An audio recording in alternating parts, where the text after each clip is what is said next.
Seguimos con Noticias Globovisión Internacionales. En esta parte nos acompaña Robert Valencia, analista internacional desde Nueva York. Robert, muchísimas gracias por acompañarnos. A ustedes, muchas gracias por la invitación. Robert, la semana pasada, el día de la jornada electoral en Estados Unidos, abordamos la situación que se está viviendo en ese momento. Ahora el escenario es otro porque ya conocemos quién va a ocupar la Casa Blanca a partir de enero. Revisábamos un poco de lo que se temía incluso durante la campaña, con escenarios parecidos, me refiero al tema de la violencia que se vivió, por ejemplo, en el asalto al Congreso. Podríamos descartar eso por un lado, pero también hay mucho que revisar, Robert, y disculpa que te haga un poco esta pregunta tan larga, pero también está el tema del voto latino. Y más adelante quisiera que revisáramos también con respecto a lo que se espera que sea el gabinete de Donald Trump. Sin embargo, ahora tenemos este escenario. Muchas cosas podrían cambiar en Estados Unidos con la llegada o el retorno de Donald Trump a la Casa Blanca. Pues es que es muy curioso porque Donald Trump señalaba que había fraude en Filadelfia, por ejemplo, y ahora que ganaron, pues qué casualidad y qué sorpresa que ahora ya no hay fraude, ¿no? Es decir, yo creo que la retórica siempre ha sido la misma. Cuando yo pierdo hay trampa, pero cuando yo gano no hay trampa. Y esa ha sido la constante de esa campaña. Ahora, la pregunta que me hace sobre el gabinete, pues es evidente que lo que estamos viendo es que Donald Trump se quiere rodear de personas que le son fieles a él. Estamos hablando, por citar un ejemplo, Elise Stefanik, que es congresista de Nueva York y que ocupará, perdón, la curul de embajadora de Estados Unidos ante las Naciones Unidas. Volvemos con el punto de Marco Rubio, que será ahora secretario de Estado. Veremos cómo se desarrollarán las relaciones entre Estados Unidos y particularmente en Latinoamérica, entendiendo la postura que tiene Marco Rubio frente a la región, también contando lo que va a ocurrir en Ucrania y en el Medio Oriente, porque tanto Elise Stefanik como Marco Rubio pues son pro-Israel. Vamos a ver cómo se desarrolla ese conflicto. Por citar algunos de los ejemplos, yo creo que lo que vamos a ver es el siguiente escenario también que te quiero pintar. Es muy posible que los republicanos también se hagan a la mayoría de la Cámara de Representantes y veremos qué tan disciplinados serán los republicanos, porque no es la primera vez que los republicanos tienen la Casa Blanca, tienen el Senado y tienen el Congreso. Y sinceramente hubo muchas peleas internas y eso lo podríamos ver dentro de, en este caso, la Cámara de Representantes. Hay personas que son de un corte más moderado, que vienen de distritos más moderados. Hay otras personas como Marjorie Taylor Greene, que son más pro-MAGA, más radicales. Y veremos si tal vez ocurran conflictos o peleas internas que podrían estancar la política de Donald Trump. Pero vuelvo y le insisto, estos son escenarios que sabemos hasta el momento. Obviamente nadie tiene la certeza de lo que podría ocurrir dentro de los próximos 4 años, pero vamos a ver si esta vez, a diferencia del 2016, veremos un partido republicano más disciplinado en torno a las políticas que ellos quieren impulsar. Robert, también quisiera que revisáramos un escenario, pero quizás más a nivel social. Me confirmarás, pero me parece que los resultados electorales son un reflejo de cómo está la sociedad y hemos visto que parece estar muy dividida. Incluso lo veíamos antes durante la campaña, pero también creo que cuando hablo de este tema de división, tanto de extremos, también le pregunto si vamos a ver a nivel social, ciudadano, algunos enfrentamientos por esta división que existe en el país. Hemos visto, por ejemplo, simpatizantes de Donald Trump que han hecho viral cosas como tu cuerpo, mi decisión, cosas que, por ejemplo, veíamos muy diferente a lo que era la propuesta de Kamala Harris. Y solo por mencionar un ejemplo, pero hay otros con el tema migratorio, por ejemplo. Bueno, mira, inevitablemente existirán crisis. Desgraciadamente, así es nuestra naturaleza, es como el mundo gira, van a existir crisis, sean internas como sean externas. Y Trump no es ajeno a eso. Recordemos lo que pasó durante su administración, o evidentemente cosas que estuvieron fuera del control de él, como fue el coronavirus, pero también entendiendo lo que tú señalas, estas divisiones de raza o de clase social. Y un ejemplo claro fue George Floyd.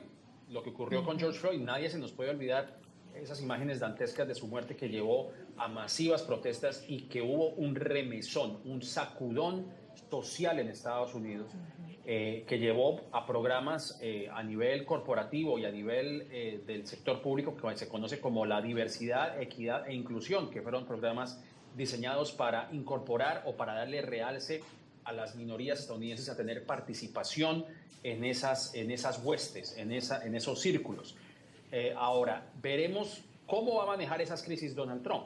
Donald Trump ahora, como se dice y como se supone, podría llegar con más venganza. Él señaló que había un enemigo interno. No sabremos si en algún momento él utilizará la fuerza pública para atacar a sus, digamos, a las personas que sean adversos a su visión de país. No lo sabremos si los militares cederán a esa respuesta. Con el tema migratorio también yo creo que vamos a ver qué tanto de eso fue demagogia política en campaña. Y yo sé que me perdonan si mi respuesta es un poco extensa, pero es que ese tema yo creo que es muy importante señalarlo. A ver, han ocurrido masivas deportaciones incluso antes de Donald Trump, es cierto. Barack Obama fue uno de ellos, incluso criticado muchas veces por la comunidad hispana, que en algún momento llegó a llamarlo el deportador en jefe. Lo mismo ocurrió con Joe Biden. Joe Biden mantuvo muchas de las políticas de Donald Trump durante el coronavirus y deportó y sigue deportando mucha gente. Yo no creo que haya un cambio de política en ese sentido. La diferencia, creo yo, que es lo que promete Donald Trump, es hacer redadas incluso en lugares de trabajo. Eso lo ha dicho el nuevo zar de la frontera, que ha sido recientemente nominado para ese cargo. Yo no sé qué tanto pueda llegar a ser porque hay que analizar primero el costo que eso llegue a representar, lo que pueda llegar a afectar a la economía y muy seguramente las compañías que se benefician de esa fuerza indocumentada. Y por citar un ejemplo, las compañías de industrias cárnicas se benefician mucho de esa industria. Cuando las compañías vean sus bolsillos golpeados, ahí es donde van a decir al presidente Donald Trump que le van a pedir que modere esa postura. Así que vamos a ver qué tanto de lo que dice Donald Trump se vaya a poder realizar en 4 años. Yo no creo que todo se pueda realizar, dependiendo también de qué tanto contrapeso le hagan los demócratas. Y vuelvo y hago énfasis en la Cámara de Representantes, porque si bien la Cámara de Representantes, los republicanos tienen una mayoría, es muy pequeña. Así que los demócratas pueden hacerle mucho contrapeso para ralentizar algunas de las políticas de Donald Trump que ellos consideren adversas para el público estadounidense. O sea que veremos que sea la misma política. Sí van a haber aspectos de la política en la cual Donald Trump quiere deshacerse de la burocracia, donde va a hacer algún tipo de fast tracking en el nombramiento de personas en su gabinete, etcétera, etcétera. Pero vamos a ver qué ocurrirá en los próximos 4 años. Lo que sí puedo decir, y lo puedo resumir en una palabra, es que hay mucha incertidumbre. Y yo creo que esa es la palabra, incertidumbre. Y hablando de incertidumbre, ¿qué va a pasar ahora con los casos abiertos contra Donald Trump? Pues fíjate que el juez Merchan aquí en Nueva York pidió que se suspenda el proceso que sigue a Donald Trump por el encubrimiento a esta actriz de cine adulto con dineros o fondos de campaña, precisamente preveyendo que el presidente Donald Trump ahora tendrá inmunidad. También recientemente se habló que la Corte Suprema suspendió un pedido del que fuese en aquel entonces su jefe de gabinete, Mark Meadows, de pasar el caso que se le está formulando a Donald Trump en Georgia por tratar de influir en los resultados de Georgia en el 2020 y pasarlo a una corte federal. Pues eso ya no va a ocurrir.